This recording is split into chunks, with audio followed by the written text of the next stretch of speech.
இப்போது புதிய அறிமுகம் ஆச்சி ஹோட்டல் சாம்பார் 50 கிராம் ரூபாய் 20 மட்டுமே.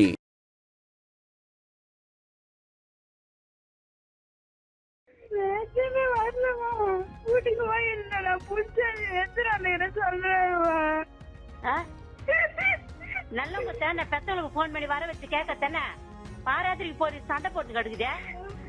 ஹலோ ராம கிளம்பி இப்பவா இப்போ சொல்லி கூட்டு போக சொல்றாங்க. போன் பண்ண சொல்றாங்களா? கூட்டு போகணுமா? இப்போ கூட்டு போகணுமா? கேக்குதாமா? கேக்குது. என்ன சொல்றாங்க? இப்போ கிளம்பி போகணுமா? வீட்டுக்கு காலைல கிளம்பி போறேன்னு சொல்லு.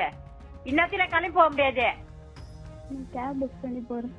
என்னது கேப்ல நீ புக் பண்ணாத? நீ வராத, அங்கேயே படு. காலைல நான் வரேன். நானு வேணாம் நீ வராத, சாலி வராதுன்னு சொல்லிட்டல. நானே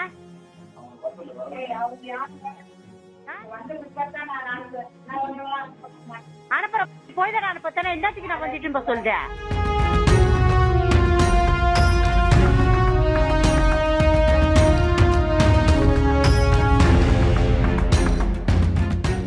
செங்கல்பட்டு மாவட்டம் மகாராஜபுரம் அருகே பட்டிப்புளம் பகுதியைச் சேர்ந்தவர் ஏசடியான். இவரது மகன் டேனியல் அதிவிரைவு படையில் காவலராக 2018ஆம் ஆண்டு முதல் பணியாற்றி வருகிறார்.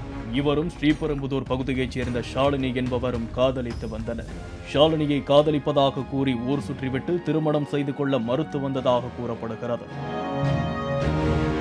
நான் உன் கூட பழகுனது, காதலிச்சது எல்லாமே நம்மளை சுத்தி இருக்கிறவங்களுக்கு தெரியும். இப்போ என்ன கல்யாணம் பண்ணிக்க மாட்டேனா எப்படி என காவலர் டேனியலிடம் ஷாலினி கெஞ்சி உள்ளார். போலீஸ் என்கிற ஆணவத்தில் மனம் இறங்காத நிலையில் வேறு வழியின்றி காவல் நிலையத்தில் ஷாலினி புகார் அளித்து உள்ளார்.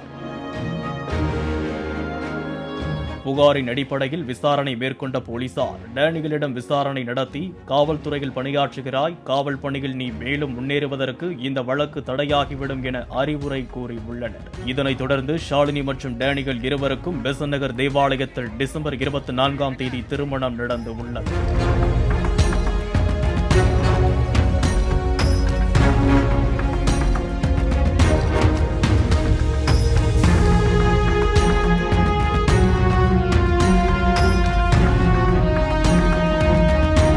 திருமணம் செய்து கொண்டாலும் டேனியலுக்கும் அவரது சகோதரர் தினீத் மற்றும் அவரது அப்பா ஏசடியான், அம்மா மோகனா என யாருக்குமே இந்த திருமணத்தில் விருப்பமில்லை என்றும், திருமணம் ஆன நாளிலிருந்தே தொடர்ந்து குடும்பமே சேர்ந்து ஷாலினியை சித்திரவதை செய்து வந்ததாக பட்டிப்புளம் பகுதியில் உள்ளவர்கள் தரப்பிலும் பெண் வீட்டார் தரப்பிலும் குற்றம் சாட்டுகின்றனர். சரி, 4 பேர் மேலே எஃப்ஐஆர் போட்டாங்க. அப்போவே நீ உள்ளே போறியா இல்லை நீ இந்த பொண்ணுக்கு கல்யாணம் பண்ணிக்கிறான்னு சொல்லிட்டு கேட்டதுக்கு அவங்க என்ன அப்போ டைம் கேட்டாங்க. யோசனை பண்ணி சொல்கிறேன்னு சொன்னதுக்கு என்ன சொன்னாங்கன்னா, அதுக்கப்புறம் ஒத்துக்கினாங்க. சரி, நான் எங்களுக்கு 1 வாரம் டைம் கொடுங்க, நான் கல்யாணம் பண்ணிக்கிறேன் அந்த பொண்ணை அப்படின்னு சொல்லிட்டு டைம் கேட்டு கல்யாணமும் பண்ணான். பெசல் நகரில் கல்யாணம் பண்ணாங்க. இந்த மாதிரி ஒரு ரோட்டில் நிற்க வச்சு கல்யாணம் பண்ணாங்க. 1 மாதம் சண்டை சச்சரமா இதை வச்சு. ஏன்னா அந்த பொண்ணு அந்த வீட்டை போய் கெடுத்துடுச்சுல அந்த பொண்ணை, அதை வச்சே டார்ச்சர் பண்ணியிருந்துக்கிறாங்க. இது அதிகமாக பேசாது, வேறு யாருக்கும் சத்தம் போட்டும் பேசாது. நல்ல பொண்ணு, அமைதியான பொண்ணு. அது என்ன பண்ணிச்சு, அவங்க அம்மா மட்டும் பேசினுக்குன்னு இருந்தா பொழுது ஃபோனு கூட அவங்க அம்மாண்ட பேசினா கூட நிற்பாங்களாம். மாமியார் மூத்தாரும் நிற்பானா, நீ என்ன பேசுகிறேன்னு சொல்லிட்டு எங்கள் கண்ணு முன்னே தான் நீங்கள் பேசணும் அப்படின்னு சொல்லிட்டு நிற்பாங்களாம். அவ்வளவும் டார்ச்சர் தாங்கிட்டு நின்றுக்குது குழந்தை. அதுக்கப்புறம் என்ன பண்ணிக்கிறாங்க, அவங்களே நீ போய் சரடு மாற்றிக்கணுவா, தாலி பச்சு கோத்துன்னு பண்ணிக்கிறாங்க. அதுக்கப்புறம் வந்துச்சு, ஒண்டியாக தான் அமிச்சாங்க அந்த பொண்ணை கூட. சரடுலாம் மாற்றி அமிச்சாங்க. 2 சவரம் செயின், அதுக்கப்புறம் கூட ஒரு செயின் போட்டு அமிச்சாங்க. அமிச்சிட்டு 1 வாரம் கழிச்சு என்ன பண்ணுங்க, சாமான் போய் ஏற்றிக்கணுவா அப்படின்னு சொல்லிக்கிறாங்க. அந்த கட்டில் மேலே படுத்தா அம்மா வீட்டில் எடுத்துன்னு வந்துட்டேன். கட்டில் மேலே படுக்கிற தட்டில் சாப்பாடு போட்டு போனாலும் அவங்க அம்மா வீட்டில் எடுத்துன்னு வந்துட்டேன். சீதனம் தட்டு எடுத்துக்கின்னு போகிற சாப்பிடுன்னு சொல்லிட்டு கேட்டுக்கிறாங்க. அந்த பொண்ணு என்ன பண்ணிச்சு, எங்களுக்கு நீங்கள் சாமான் கொடுமான்னு சொல்லிச்சு. சரின்னு சொல்லிட்டு வர வச்சு எல்லா சாமானும் சார், எல்லாம் காஸ்ட்லியான பொருள். அதுவே பார்த்து எல்லா சாமானும் எடுத்து டெலிவரிக்கு தான் வெளியே வரல. நாளைக்கு ஏற்ற போகிறோம் சாமானா, இன்றைக்கி இந்த மாதிரி ஆயிடுச்சு. இந்நிலையில் கடந்த 23ஆம் தேதியன்று டேனியல் ஷாலினியின் தாயாருக்கு போன் செய்து, நள்ளிரவில் ஷாலினி கழிவறைக்கு செல்வதாக கூறிவிட்டு சென்று வீட்டில் இருந்த மண்ணெண்ணெயை ஊற்றி கொளுத்தி கொண்டதாகவும், பெரிய காயங்கள் இல்லை, தற்போது கோவளம் மருத்துவமனையில் உள்ளோம் என கூறியதோடு காலையில் புறப்பட்டு வாருங்கள் என பேசி உள்ளார். ரெஸ்ட் ரூம் போறேன்னு வெளியில எஞ்சி போச்சுக்கா. எப்பா? இப்போ ஒரு 12:30 மணிக்கா. எண்ணெய் இருந்துச்சு, எடுத்து வருது, கொளுத்திச்சு. அப்படி எப்பா? ஒன்னாகல சின்ன இது மட்டும் தான். ஹாஸ்பிட்டல்ல தான் நான் கூட்டு வந்து வச்சிருக்கேன். எந்த ஹாஸ்பிட்டலா? இங்க கோவளத்துல இருக்குங்க. கோவளத்துலயா? நான் ஒரு தரமா நம்பி இருந்தேன் நானு. அக்கா, நான் வந்துட்டேன்க்கா. நான் சென்னையில இருந்து உங்களுக்கு நான் போன் பண்ணும்போது சென்னையில இருந்தேன். நானு உங்கள நானே ஒண்ணும் இல்லக்கா, நான் பாத்துக்கிறேன். நான் இருக்கிறேன், நான் கூட தான் இருக்கிறேன், நான் பாத்துக்கிறேன். அப்புறமா எல்லாரும் அமைதியாயிட்டாங்க. போயிட்டு சரி படுக்க ரெஸ்ட் ரூம் போறேன்னு சொல்லிச்சு. அது முன்னாடி நான் கிளம்பி நான் போயிடுறேன். இல்ல யாராச்சும் வரட்டும், அதுக்கப்புறமா நீ போன்ற மாதிரி சொன்னோம். அப்புறம் சரி ஓகே படுக்க போறேன்னு தான் சொல்லிட்டு ரெஸ்ட் ரூம் போறேன்ட்டு போச்சு. அதுக்குள்ள அது மாதிரி பண்ணி விடுச்சு. ரொம்ப இது அடிபட்டுச்சா? இல்ல இல்ல கையில மட்டும் கொஞ்சம் கொப்பள மாதிரி இருக்கு, அவ்வளவுதான். கவர்மெண்ட் ஹாஸ்பிட்டலா? இல்ல இல்ல பிரைவேட்ல தான். பெட்ல? ஆமா ஹாஸ்பிட்டல்ல தான், இங்கதான் இருக்காங்க. காலையில கூட நீங்க பாத்துட்டு பொறுமையா கூட வாங்க, நான் இருக்கேன், நான் பாத்துட்டு தானே இருக்கேன். தனியார் மருத்துவமனை மருத்துவர்களின் பரிந்துரையின் பேரில் சென்னை கீழ்ப்பாக்கம் அரசு மருத்துவமனைக்கு மேல் சிகிச்சைக்காக ஷாலினியை அனுப்பி வைத்து உள்ளனர். 50% மேல் தீக்காயங்களுடன் அங்கு ஷாலினிக்கு தீவிர சிகிச்சை அளிக்கப்பட்டு வந்தது. அப்போது டேனியலோடு வேலை பார்த்து வருபவரின் மனைவி ஒருவர் ஷாலினியின் தாயாருக்கு போன் செய்து நீங்கள் உடனடியாக கீழ்ப்பாக்கம் அரசு மருத்துவமனைக்கு வாருங்கள் என கூறி அவரை வரவழைத்து உள்ளார். நானே இங்க டேனி கூட வேலை பாக்குறவங்களோட ஒய்ஃப் பேசுறேம்மா. கேம்ஸ் ஹாஸ்பிட்டல் இருக்கேம்மா நானு. கேம்ஸ் ஹாஸ்பிட்டலையா? ஆமாமா. பாப்பாவை பார்க்க வரீங்களா? எங்க இப்ப இங்க இருக்கிறீங்களா? கேம்ஸ் ஹாஸ்பிட்டல் தெரியும்ல, சென்னை கீழ்பாக்கல இருக்குங்களே. சரி எத்திருவாங்க. ஹலோ, எத்திருவாங்க, நான் வரேன். இல்ல நாங்க அங்கதான் ஹாஸ்பிட்டல்ல தான் அட்மிட் பண்ணியாச்சு, ட்ரீட்மெண்ட் போயிட்டு இருக்கு. அட்மிட் பண்ணிட்டீங்களா? ஆமா அட்மிட் பண்ணியாச்சு, ட்ரீட்மெண்ட் போயிட்டு இருக்கு. நீங்க வரீங்களா கொஞ்சம்? வரேன். ஏன்னா லேடிஸ் தான் இருக்கணும்ன்றாங்க, நான் தான் இருக்கேன். நீங்க வந்தீங்கன்னா கொஞ்சம் ஹெல்ப்பா இருக்கும். பாப்பா எல்லாத்துக்குமே ரெஸ்பாண்ட் பண்றா, ப்ராப்ளம் இருக்காது. அதனால அம்மா இருந்தா கொஞ்சம் பெட்டரா இருக்கும். நீங்க வரீங்களா கொஞ்சம்? வரேன்ப்பா. இங்க ட்ரெஸ் எல்லாம் கேட்டாங்க, அதெல்லாம் எடுத்துட்டு வந்துட்டேன் நானு. நீங்க கிளம்பி மட்டும் வாங்க சரிங்களா?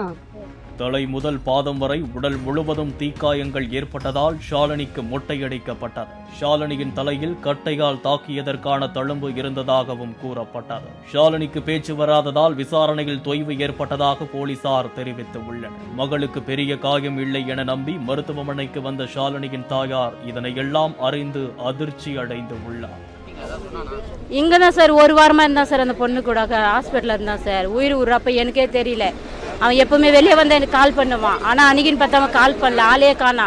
என்னடா குழந்தை ஒண்டியாதுன்னு போய் பார்த்தா குழந்தை மூச்சு பேச்சே இல்லை சார். அவன் ஓட்டுக்கிறான் சார் அவன். ஆமா சார், இது வரைக்கும் அவங்க எங்க இருக்கிறாங்க ஏதா இருக்கிறான்னு எங்களுக்கும் தெரியல. போலீஸ்காரங்களும் அவங்க அரெஸ்ட் பண்ணி வச்சிருன்னு சொன்னா நாங்கள் அதை நம்பணும். நான் குழந்தை கூட இங்கே இருந்தேன், எங்கேயும் போக முடியல, கேட்க முடியல. அரெஸ்ட் பண்ண சார், அவங்க குடும்பமே அரெஸ்ட் பண்ண சார். என் பொண்ணு உயிரோடு வச்சு கொளுத்துன்னு தான் வந்தேன் சார். என் பொண்ணு அந்த நேரில் தப்பான முடிக்கலாம் போக மாட்டேன் சார். அவோ பைக்கில் வச்சு கூட்டின்னு போய்க்கிறாங்க சார். குழந்தைய அக்கம் பக்கம் கூட எதுவுமே எந்த இதுவும் தெரியல சார். சவுண்ட் அவங்க தான் மாமியார் மூத்தார் வீட்டுக்காரி 4 பேர் தான் சார் செஞ்சுக்கிறாங்களே. ஷாலினியை திருமணம் செய்து கொண்ட அதிவிரைவு படை காவலர் டேனியல் புதுமண பெண்ணான ஷாலினியுடன் இல்லாமல் வாரத்துக்கு 1 முறை 2 முறை மட்டுமே வந்து அவருடன் இருந்துவிட்டு காவலர்களுடன் தங்கியதாக கூறப்படுகிறது. ஏற்கனவே இந்த திருமணத்தில் விருப்பமில்லாத டேனியல் குடும்பத்தினர் ஷாலினியை தொடர்ந்து சித்திரவதை செய்ததாக குற்றச்சாட்டு எழுந்து உள்ளது.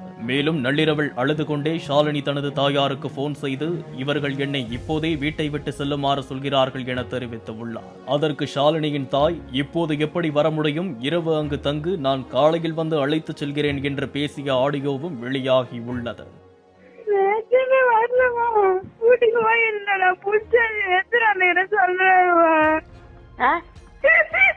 நல்லவங்க தானே பெத்தவங்களுக்கு போன் பண்ணி வர வச்சு கேட்க தானே. பாராத்திரிக்கு போய் சண்டை போட்டு கிடக்குதே. ஹலோ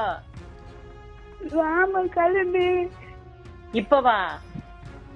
இப்போ சொல்லி கூட்டு போக சொல்றாங்க. கூண்டு போக சொல்றாங்களா? கூட்டு போகணும். இப்போ வந்து கூட்டு போகணுமா? இப்போ வந்து கூட்டு போக முடியாது. போன குடியா ஸ்பீக்கர்ல போறியா? ஹலோ ஹலோ சொல்லுங்க. ஜெனிக்கு என்ன நினைச்சிருக்கீங்க? நான் கேக்குறேன். காலைல வந்து இட்டு இப்போ போன எங்க போவாங்க? கேக்குதாமா? கேக்குது. என்ன சொல்றாங்க? இப்போ கிளம்பி போகணுமா? வீட்டுக்கு காலைல கிளம்பி போறேன்னு சொல்லு. இன்னத்துல கிளம்பி போக முடியாது. கேப் புக் பண்ணி போறேன். என்னது கேப்ல நீ புக் பண்ணாத? நீ வராத, அங்கே படு. காலைல நான் வரேன். நானு நீ வராத சாலி வராதுன்னு சொல்லிட்டல. நானே